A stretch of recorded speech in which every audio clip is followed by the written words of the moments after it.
But today is a milestone. For decades, the Department of Education belonged lock, stock, and barrel to the left. Well, that's over. With his executive order, President Trump delivered a major blow to the liberal monopoly on the culture. And the few smart Democrats left in the party will watch and learn as the crazies who make the headlines and get the clicks will just keep spitting into the headwinds. And that's the angle. Joining me now, Florida Governor Ron DeSantis. Governor, you said earlier this week that dismantling the Department of Education would usher in a new era of American educational excellence. How so? Well, think about what we've had to deal with in Florida. So 4 years ago, we led on the issue of women's sports, as we typically lead. So we said we're going to protect women's sports. The Biden administration, through their Department of Education, responded by threatening to take away school lunch money for poor kids. Nice. And so what this bureaucracy has done over the years, they try to get involved in fashioning education policies in ways that the Constitution never intended. So let us make the decisions on education.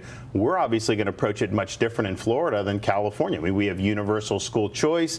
We have paycheck protection for teacher union dues, and many of our unions are now being decertified because a lot of teachers don't want to write the check. We also don't have woke in our curriculum. We do civics. We do a lot of different things, and it's proven to be successful. But you were able to do that with the Department of Education in existence, so aren't you making a point that contradicts the need to do much with it? What they want to do is they want to attach different strings to money. And a lot of that money doesn't even go to the state. It goes directly to school districts. And so they will be working with school districts, sometimes liberal school districts, against state policy. So we're having to do all these fights for no reason. Take the money, and the president made the point today, you can do a fraction of the money, send it to us. The dollars will go farther because we're cutting out the bureaucracy. Randy Weingarten, good friend of yours, teachers union chief, was poo-pooing this idea that the Department of Education controls the states. Watch. It doesn't control any schools. In fact, it's the states that control schools. So if President Trump doesn't like what's happening in education, it's the states and local school boards that do it. At least she got her hair done. So what of that? Well, I mean, you've been around, you understand. When you are sending money, you condition the money to certain behavior. Now, we fought against that in Florida, but we also have the wherewithal to do it because our economy's grown 30% Booming. Just since I've been governor.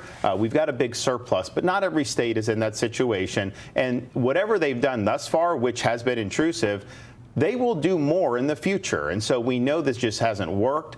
Send the money to the states. Let us make the decisions. Congress is going to ultimately have to take the step, yes, to really shut it down.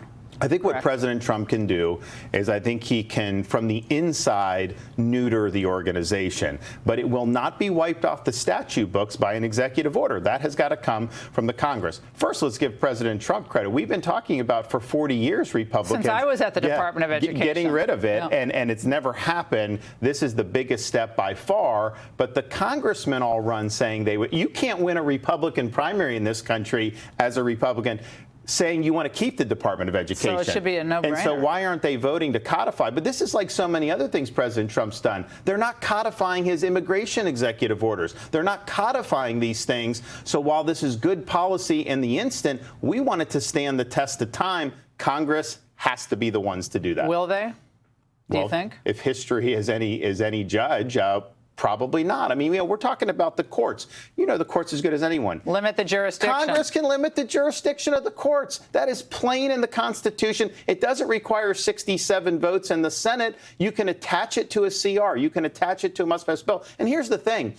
If somehow you tried to do that and maybe it just didn't work, then I think our voters would at least understand. They're not even trying any of this stuff. It's infuriating. We knew these leftist judges were going to do what they're doing. Everybody predicted that. President Trump knew that. This was one where the Congress is basically, and what are they? They're on 2 weeks of vacation now. Really? That must be nice. Yeah. I think they got a lot of work to do. Most of them are in your state of Florida vacationing. Governor, hey, great to see you as always. Thanks. Congrats on everything you have done in education, especially education. I have so many friends in Florida. They thank you for their opportunities for their kids. Thank you so much. Thank you. Hey, Sean Hannity here. Hey, click here to subscribe to Fox News YouTube page and catch our hottest interviews and most compelling analysis. You will not get it anywhere else.